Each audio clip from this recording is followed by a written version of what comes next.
After my divorce, I bought a small lake house to start over. On the first night, my sister called. "We're moving in this weekend. My kids need space." I just froze. She even added, "If you have a problem, you can sleep in the guest shed." My hands shook, but I smiled. I prepared a surprise for their arrival. The certified letter I sent to my own sister arrived at her duplex on Thursday morning, 2 days before she had planned to move her family into my house. Return receipt requested. Extra 50 cents to make sure she signed for it. I know she signed for it because the green card came back to me on Saturday at 9:14 a.m., 11 minutes after her rental truck pulled into my driveway. I am Cora Vance. I am 35 years old. I am the deputy county clerk of Harlan County, Kentucky. I filed my own deed. I wrote my own covenant. And when my sister stepped out of that rental truck on a Saturday morning in August with 3 children and a husband and 4 loads of furniture, the letter I had certified was already in her hand. Drop a comment where you are watching from and hit subscribe, because a lake house story that starts with a certified letter needs witnesses, and I want you to be one of them. Let me take you back to the first night. My divorce was final on a Thursday in August. The house had been mine for 6 days when I moved in. 38 boxes.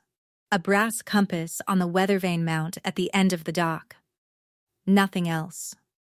I had been married for 10 years to a man whose family believed that whatever was mine was also theirs, by proximity and by claim.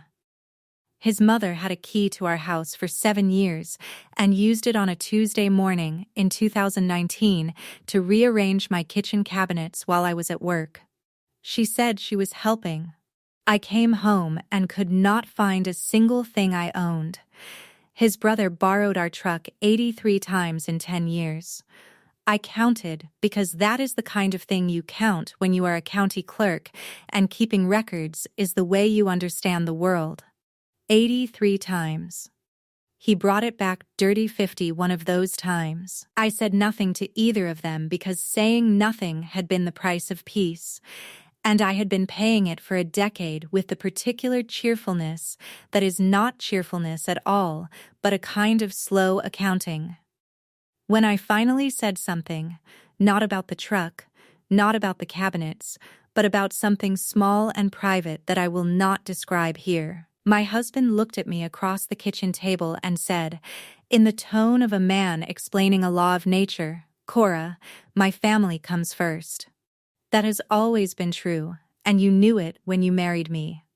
I did not argue. I called my attorney the next morning. The divorce took 11 months. I kept my savings, my car, my grandmother's compass, and 7 years of good performance reviews at the county clerk's office. He kept the house, the furniture, and the sense of entitlement that had made him someone else's problem now. I signed the papers on a Thursday. I closed on the lake house 11 days later. Cash purchase. I drove directly from the closing to the county clerk's office, where I work, and I recorded my own deed. I made 4 certified copies of everything. That is what I do. That is what I have done for 7 years in a brick building on Central Street in Harlan. The first night I sat on the dock for 45 minutes. Lake Martin's in August. Warm air, flat water, 1 heron standing in the cattails at the north end. The compass on the weather vane mount had belonged to my grandmother June. She had given it to me 2 months before she died in 2021. She said one sentence when she put it in my hand. "When you own something, Cora, file every piece of paper twice. Once for the county, once for yourself." I did not understand that sentence fully at 23. I understood it completely by 35. I understood it on the dock that first night when my phone rang, and it was my sister Brenda. Brenda is 3 years older than me. She has 3 children under 10. a husband named Pat who drives long haul and is home 2 days a week, and a 2-bedroom duplex in Harlan she has been renting for 6 years. She has told me the duplex is too small for 5 people at every family gathering for the past 3 years, at Thanksgiving, at Easter, at her youngest Mia's birthday party last spring when I was carrying a folding chair across her living room and she said, without looking at me, "Cora, you have no idea what it is to have children in a space this size." I had set the folding chair down and said nothing. That was my pattern. I picked up the phone on the dock. "Cora, I have been thinking, and I want to tell you something. Pat and I talked it over, and we are going to move in with you this weekend.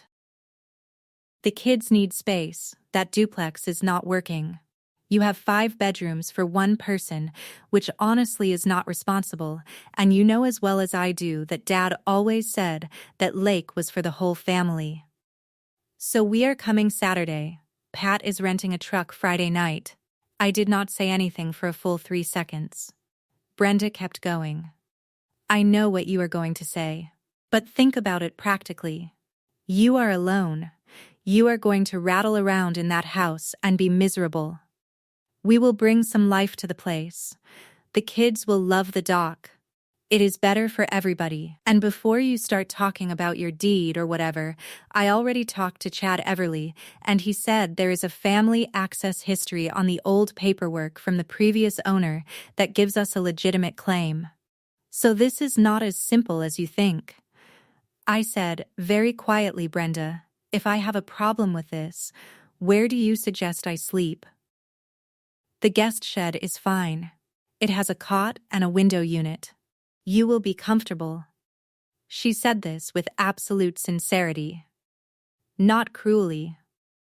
With the certainty of a woman who had already arranged the world in her head and was now informing the world of the arrangement. My hands were shaking when I hung up. I want you to know that. I am not going to tell you I was calm and ready. My hands were shaking and I sat on the dock for another 20 minutes looking at the flat dark water, and I let myself feel the particular exhaustion of a woman who has spent her whole adult life watching people mistake her patience for permission. Then, I stopped shaking. Not because I had calmed down. Because I had remembered what I did for a living. I smiled. I went inside. I opened my laptop. I had work to do. The first thing I did was write down everything Brenda had said on the phone, word for word, with timestamps as best as I could reconstruct them. 11 years of working with legal documents had made this a reflex. I titled the document "Brenda Phone Call, August, Evening." I saved it. Then, I pulled Harlan County deed records from the internal system I have access to through my work. The lake house property had 4 prior owners going back to 1981. I ran a full chain of title. I searched every recorded instrument on the parcel for any easement, covenant, shared use agreement, or family access right. There was nothing. No family access covenant. No easement. No shared use agreement, no recorded instrument of any kind giving any Vance family member any right to the property. 40 years of clean chain. I printed all 6 pages and put them in a folder. Then I opened the covenant I had drafted and filed on the day I recorded my own deed. When I bought the lake house, I added a use restriction covenant to the recording, filed simultaneously with the deed. Legal in Kentucky, under KRs 381-290. The covenant specifies that the property cannot be occupied by any party other than the title holder without a notarized written agreement signed in advance. I had filed it the same Tuesday I recorded the deed. It is in Harlan County Deed Book 847, page 112. I had made 4 certified copies. I had filed it because of June's sentence. I had filed it because I had spent 7 years watching people come into the clerk's office with handshake agreements and family expectations and genuine shock at discovering that what they felt was not what the deed said. I had filed it because I knew my family. And I had known for a long time that the day might come when one of them looked at something I had and decided it was also theirs. I pulled one certified copy. I sat at the kitchen table and drafted a single-page summary of its contents, the statute it was filed under, and the consequences of violating it. Cars 511.080. Trespass in the second degree. Class B misdemeanor. I drove to the county clerk's office the next morning before anyone else arrived. I made 4 certified copies on the office machine. I came home. I drafted the certified letter to Brenda. I put a copy of the summary page inside. I drove to the post office. Extra 50 cents. Then I called Chad Everly. Chad Everly sold me the lake house. 12 years as a licensed real estate agent in Harlan County. Large man, gray mustache, laminated business card that lists 6 designations after his name. He answered on the second ring, in the cheerful voice of a man who had not yet realized he was going to have a bad Friday night. Cora, what can I do for you tonight? Chad. I need to ask you something directly. Did you tell my sister Brenda about my lake house purchase before I closed? There was a silence on the line that told me the answer before he spoke. Cora, I want to be upfront with you. Brenda is my cousin Jess's sister-in-law. She had mentioned to me at a family cookout in July that she had relatives looking at lake property in the area. And when your offer came in, I may have mentioned to her that a Vance was buying on Lake Martins because I thought it was a family situation. And I thought, Chad, you disclosed a client's pending purchase to a third party without written consent. That is a violation of Kentucky Real Estate Commission Rule 201 Car 11250, Section 4, Subsection C. You know that. You have been licensed for 12 years. He did not answer. Did you tell Brenda there was a family access history on the old deed? Longer pause. There was a personal letter in the prior owner's estate files. The gentleman had written to his adult children about the property being available for family visits. I mentioned it to Brenda as background information because I thought it might be helpful to the family conversation. Chad, a personal letter from a prior owner to his own children, is not a recorded instrument. It has no legal standing in Kentucky. It has never been filed at the Harlan County Clerk's office. I have the 40-year chain of title in front of me right now. There is no easement. There is no covenant. There is no access right of any kind on that parcel. You told my sister something that is not true, and she is bringing a rental truck to my house on Saturday because you told her. Cora, I think there has been a misunderstanding on both sides that we can. There has been no misunderstanding, Chad.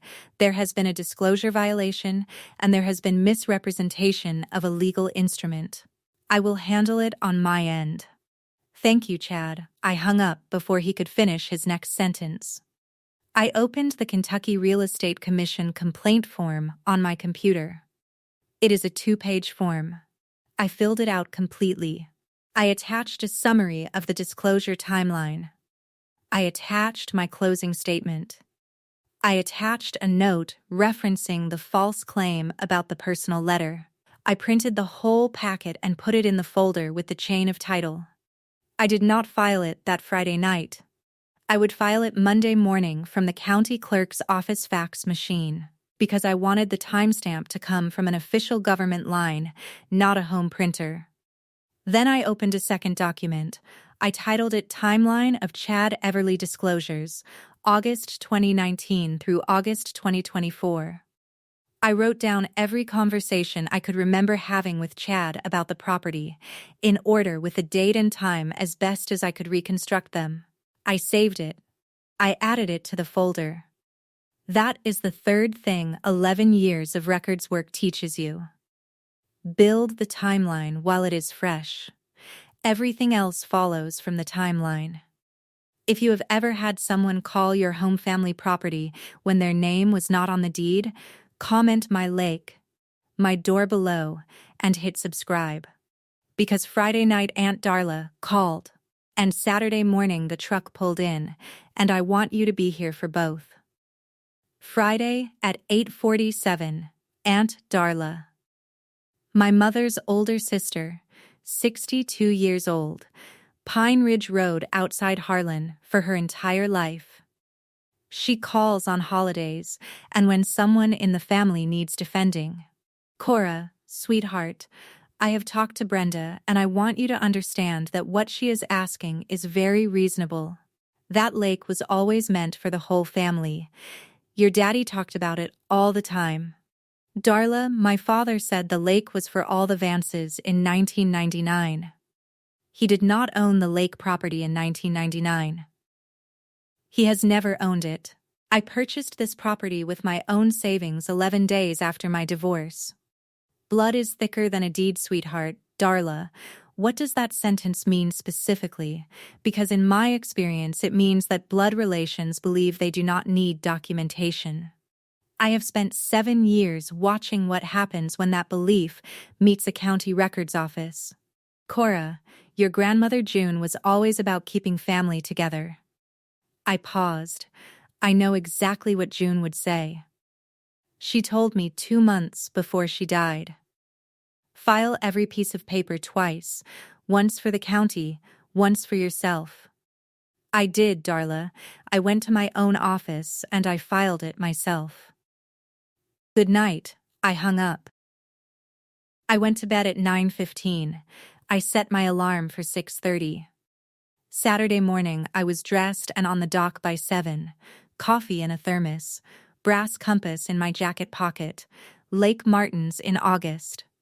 Still water. The heron was back at the north end, standing absolutely still the way herons do, like they already know what is coming and have decided to simply wait for it. I stayed on the dock until 8:40. At 9 a.m., I walked to the property line at the end of the driveway and stood there with my hands in my jacket pockets.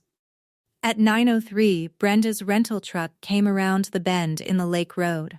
White 16-footer. Pat driving.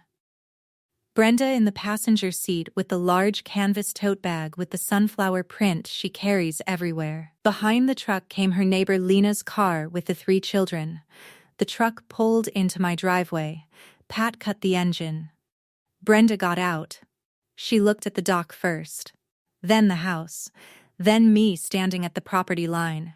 She smiled the smile of a woman who had already decided this was her place and was being gracious by letting me be in it. Cora. Good. You're up. We need you to move your car around to the side so Pat can back the truck up to the front door. I held out the single-page summary. She did not take it. What is that? It is a summary of the use restriction covenant I filed simultaneously with my deed on August 9th at the Harlan County Clerk's office. Deed Book 847, page 112. I mailed you a certified copy Thursday. Green card came back 11 minutes ago. You signed for it at 9:14. She took the page. She read it. She read it again. This is ridiculous. Chad told me there is a family access history. Call Chad. Ask him for the Harlan County deed book number and the page number where that access history is recorded. Those 2 pieces of information. I will wait. She took out her phone. She called Chad. 4 rings. Voicemail. She called again. 4 rings. Voicemail. 3rd time. Voicemail. She put the phone in the sunflower tote bag. She put both hands on her hips. This is still family property, Cora. My name is on the deed. No one else's name is on any recorded instrument relating to this property going back to 1981. Not yours. Not Dad's. Not any Vance except me. Dad always said, what Dad said in 1999 about a lake he did not own is not a deed. Brenda, it is a memory. I love the memory. It does not appear in any deed book in this county. Cora, you are being selfish. You have 5 bedrooms alone. My children need space. You know this is not fair. The covenant is what tells us what is fair. That is the entire point of the covenant. Brenda looked at the truck. Pat had gotten out. She handed him the summary page. He took it and read it. He read the whole page, slowly, moving his lips slightly on the statute numbers. When he finished, he folded it once and put it in his shirt pocket. He looked at Brenda. "Bren, we need to take the truck back." Brenda's jaw tightened. "Pat, do not do this right now." I read the whole page. Criminal trespass, Class B misdemeanor. I looked up KRS 511080 on my phone. It is real. I am not driving a truck full of our furniture onto property with a criminal trespass covenant on it. She is my sister. The paper says what it says. I'm sorry, Bren. The truck goes back. Lena's car was still at the end of the driveway. The children had not gotten out. The youngest had both hands on the window glass, looking at the lake. I did not look at the children. I looked at Pat. Brenda's eyes flicked to the dock. She saw the compass on the weather vane mount at the end. Something crossed her face when she saw it. She had known June too. She knew what the compass meant. For 1 second I saw something real under the certainty she had been carrying all week. Then, Chad Everly's black Ford Explorer came around the bend in the lake road. He pulled in behind the rental truck and got out. He was in a khaki jacket with the Harlan Realty logo on the pocket. He was smiling the professional smile of a man who has come to smooth something over. He walked up the driveway with his hand extended toward me. "Cora." Brenda called me on the way over. I thought I might be able to help clear up some confusion here between the family and the Chad. Book number. Page number. For the family access history you told her about. That is all I need from you this morning. His smile shortened by half an inch. Cora, I think if we all sit down over coffee and go through the history of the parcel, we can probably. Chad, there is no book number and there is no page number. Both of us know that. My sister brought a rental truck to my house based on your representation of a document that has no legal standing. Pat has already read the covenant. He is about to drive the truck back. What I need from you now is to stop offering my sister false information about my property and to go back to your office. Brenda looked at Chad. Chad looked at the ground. Cora, in my professional opinion as a licensed agent, there are equitable considerations that a court might. There is no court in Harlan County, Kentucky, that would entertain a family access claim based on a personal letter that has never been recorded. You know this. I know this. Sylvia Goines knows this. And on Monday morning, the Kentucky Real Estate Commission will know it too, because I have already prepared the disclosure complaint against you. Chad's face went a color between gray and rose. Cora, Chad, please leave my driveway. He looked at Brenda one more time, the way a man looks at a woman he has just sold something he cannot deliver. Then he walked back to the Explorer. He got in. He backed out onto the lake road and drove away. Brenda watched him go. Her hand, which had been on the strap of the sunflower tote bag, tightened. She looked at me across the driveway, and I saw the exact moment her certainty cracked. Because that is what happens when the last person telling you something you want to hear stops telling you. She did not say anything. She got back in the truck. Pat climbed into the cab. He backed the truck slowly down the driveway. He drove away. Lena's car followed. I stood at the property line until both were around the bend and gone. Then I walked back to the dock. I sat down. I finished my coffee. The heron was still at the north end of the lake. It had not moved during the whole confrontation. It had watched the entire thing without seeming to care about any of it. which was the correct response, and I decided in that moment that the heron was going to be a permanent fixture in my life at this house, whether it liked it or not. Some of you know what it is to stand on ground that is finally yours and watch someone walk toward it like it already belongs to them. Say it in the comments. Hit subscribe, because Brenda showed up Tuesday at my own office with Chad Everly and a letter from a paralegal, and that is the part I have been building toward. Brenda called Chad 4 more times between Saturday and Tuesday. He called her back Sunday and told her the prior owner's personal letter might still have legal weight if a professional reviewed it. He used the word professional. He did not say attorney. Brenda paid a paralegal named Gary Combs $200 to write a letter on his letterhead, suggesting the personal letter may constitute a basis for equitable family access claims under Kentucky common law, subject to review by a licensed attorney. Gary Combs has a paralegal certificate from an online program. He is not a licensed Kentucky attorney. His letter is not a legal filing. The phrase subject to review by a licensed attorney means Gary himself was not making a legal claim. He was suggesting someone else look at it. Brenda walked into the Harlan County clerk's office on Tuesday at 2:15 p.m.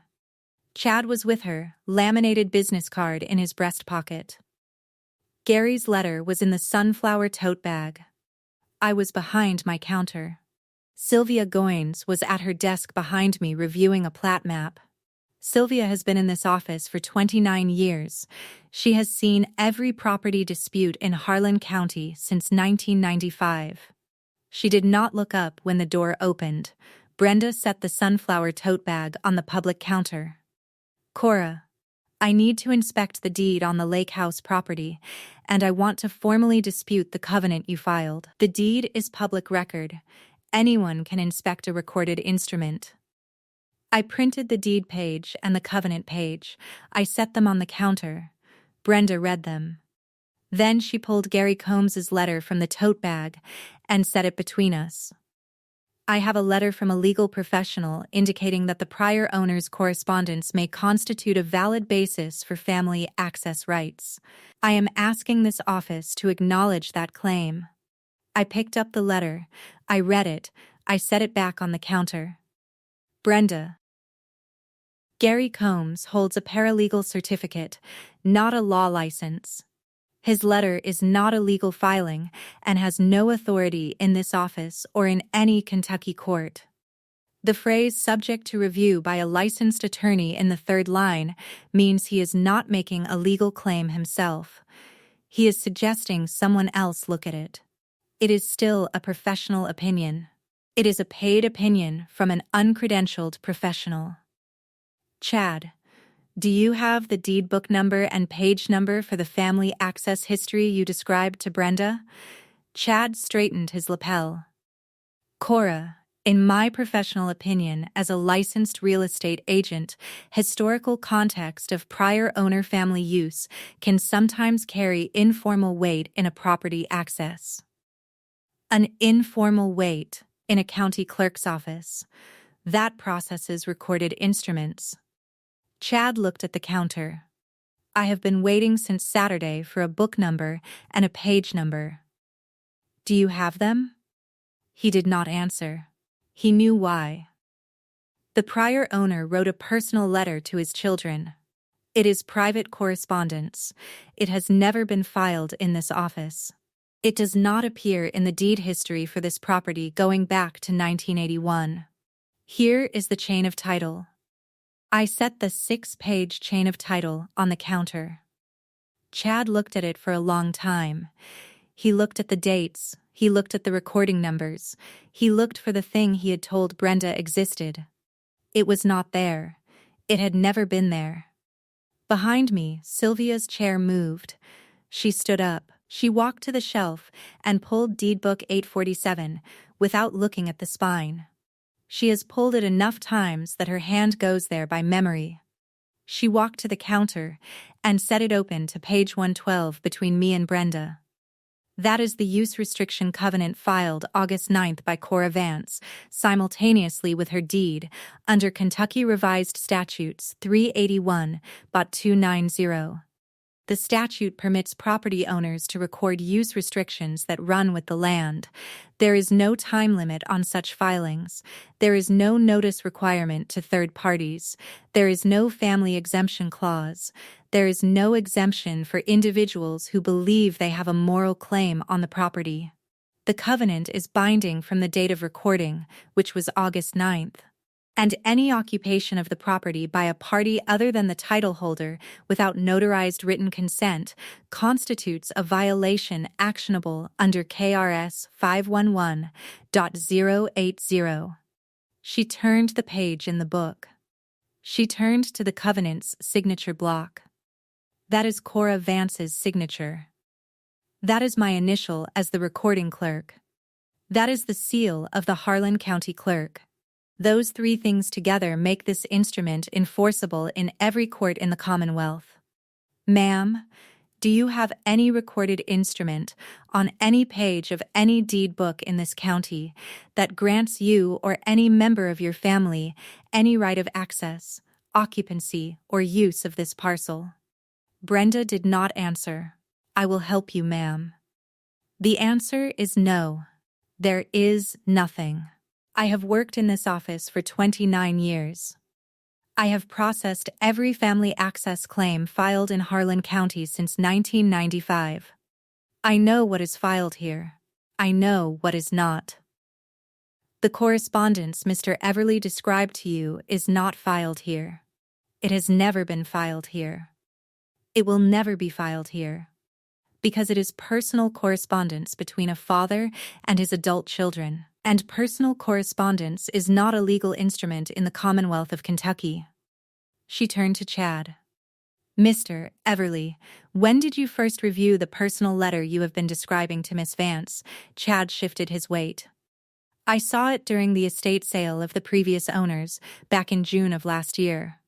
Did you at that time inform the sellers that the letter had any legal weight? No, ma'am. I did not. Did you at that time inform the buyer, Miss Cora Vance, that the letter existed? I did not, ma'am. Then, Mr. Everly, we have a licensed real estate agent representing to a third party that a document he saw in an estate sale, which he did not disclose to his client and did not identify as legally binding to the sellers, somehow constitutes a basis for legal access rights. That representation is a material misrepresentation. It is a violation of your fiduciary duty to Miss Vance under 201 Car 11250. Miss Vance already has the complaint drafted. I expect the commission will be very interested. Chad looked at the door. He did not respond. Sylvia turned back to Brenda. Ma'am. The covenant was filed the same day as the deed. Your sister recorded both herself. That is her job. Brenda's hand went into the sunflower tote bag. She was looking for something. Gary's letter was already on the counter. She had nothing else. Her hand moved around in the bag for 6 full seconds and came out empty. She looked at her hand. She looked at the bag. She looked at me. She said very quietly, "This is still family property, Cora." I looked at her for a long moment. 10 years of a marriage where that sentence, in 100 different forms, had ended every conversation before it could finish. Family, family, family, as if the word was a key that opened any door. As if I had not spent 7 years learning exactly what a key actually looks like, what it is made of, what office records it, what book and what page. I said, Brenda, Deed Book 847, page 112. That is the family property. My family. My name is on every line of it. I recorded it myself. Would you like a certified copy to take home? It will have the county seal on it. She picked up the sunflower tote bag. She looked at Chad. Chad was already looking at the door. She walked out. Chad followed. The door closed. Sylvia went back to the plat map. I put the chain of title back in the folder. I put Gary Combs's letter in a separate folder, labeled it with the date and a note reading unauthorized practice of law inquiry, and put it on the shelf above my desk. I would send it to the Kentucky Bar Association that week. Then, I sat down at my desk.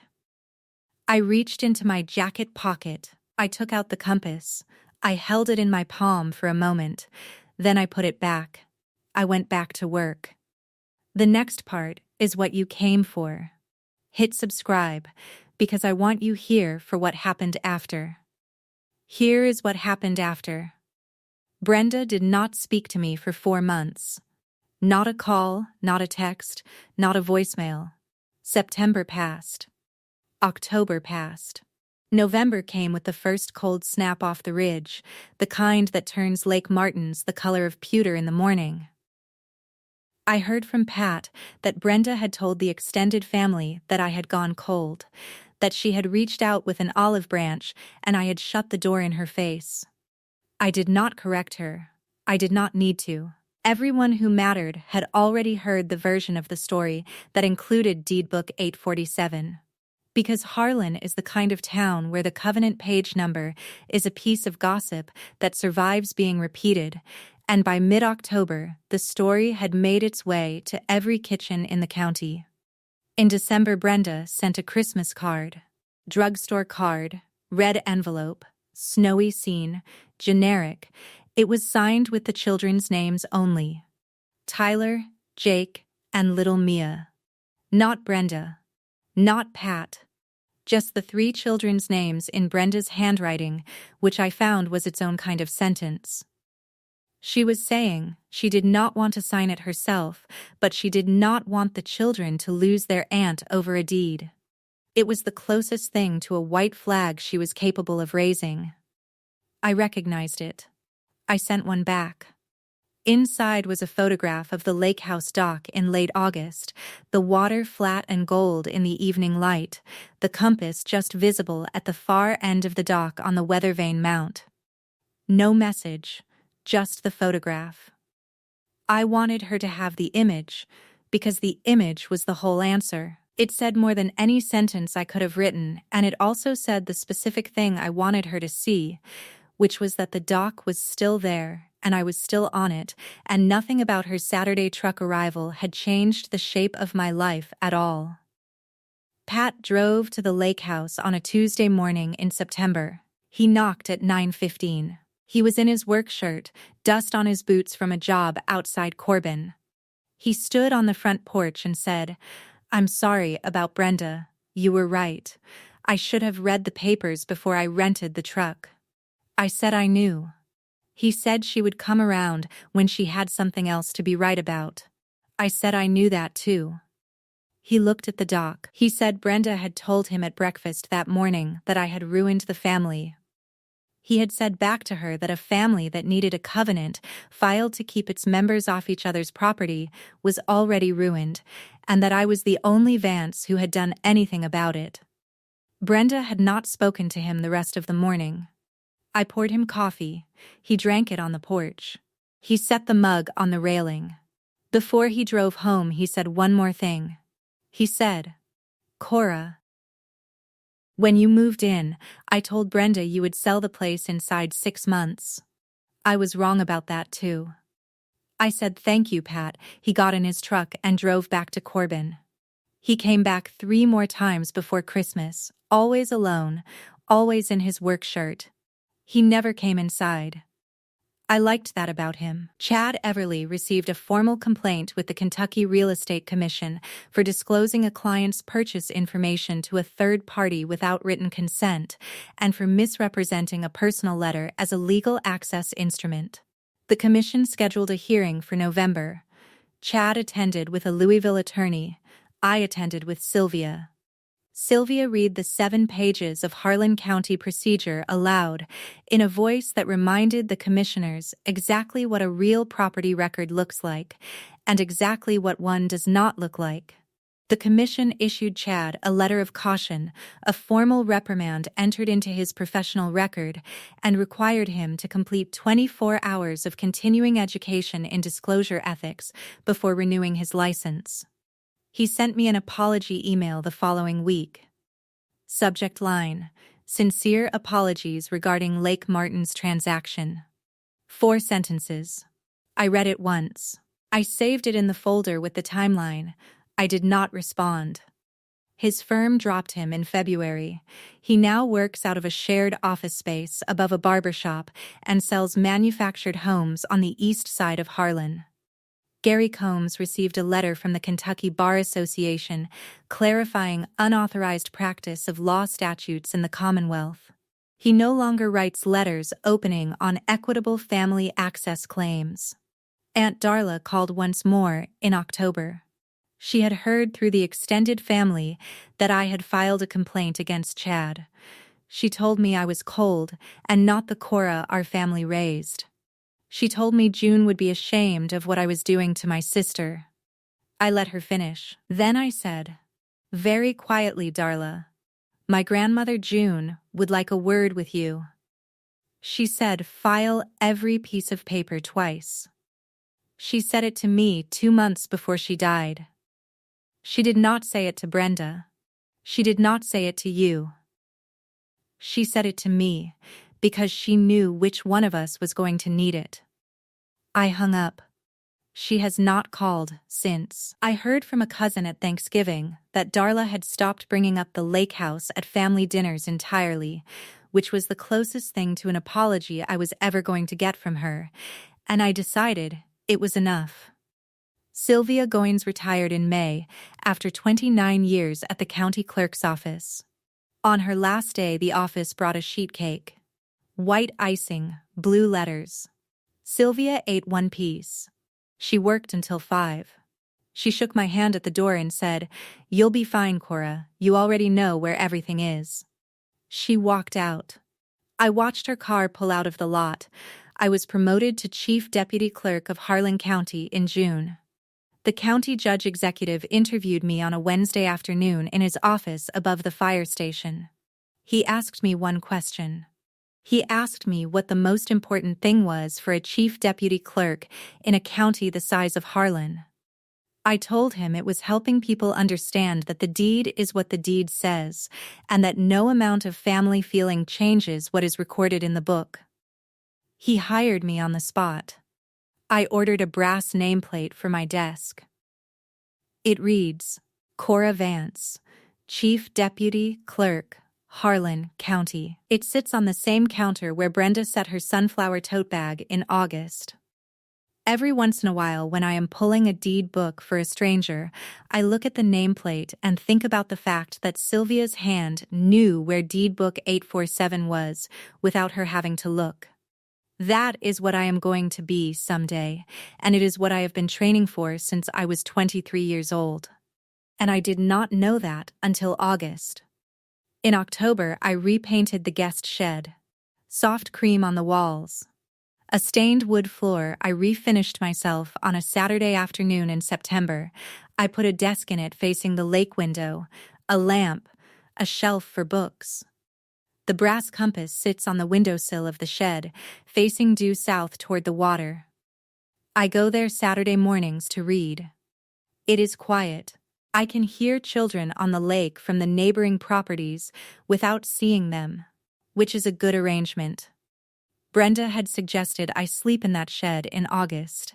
It is now the room in the house where I feel most like myself. Brenda has not been back to the lake house. I want to say one thing before I go. My grandmother June spent 40 years watching Harlan County families tear themselves apart over property that had not been properly recorded.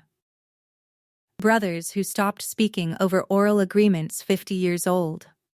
Sisters who divided estates over handshake deals from the 1960s that had never been written down.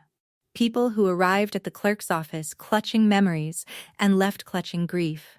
She gave me a compass and a sentence. File every piece of paper twice, once for the county, once for yourself. I did not know when I took this job that I was learning to use the most powerful tool I would ever need in my own life, I did not know that 7 years of deed recordings and covenant filings done for strangers was practice for the day my own family would test whether I knew what I was doing. I knew what I was doing. My sister called the Lake family property. She was not wrong about the feeling of it. She was wrong about the deed. And in Harlan County, Kentucky, the deed is what the county says it is. The deed is not what you feel about the house. The deed is what the county says. And the county says it is mine. If you have ever had someone call your house family property when their name was not on the deed, comment my lake, my door below. Share this with the one person in your life who has had someone walk towards something that was finally theirs like it already belonged to them. Subscribe to Calm Life Stories. I have Friday dinners on the dock now. Late August becomes September becomes October, and the water changes color every week. The compass is in my jacket pocket. The house is behind me with the lights on. Nobody else is coming down the driveway. That is the whole answer.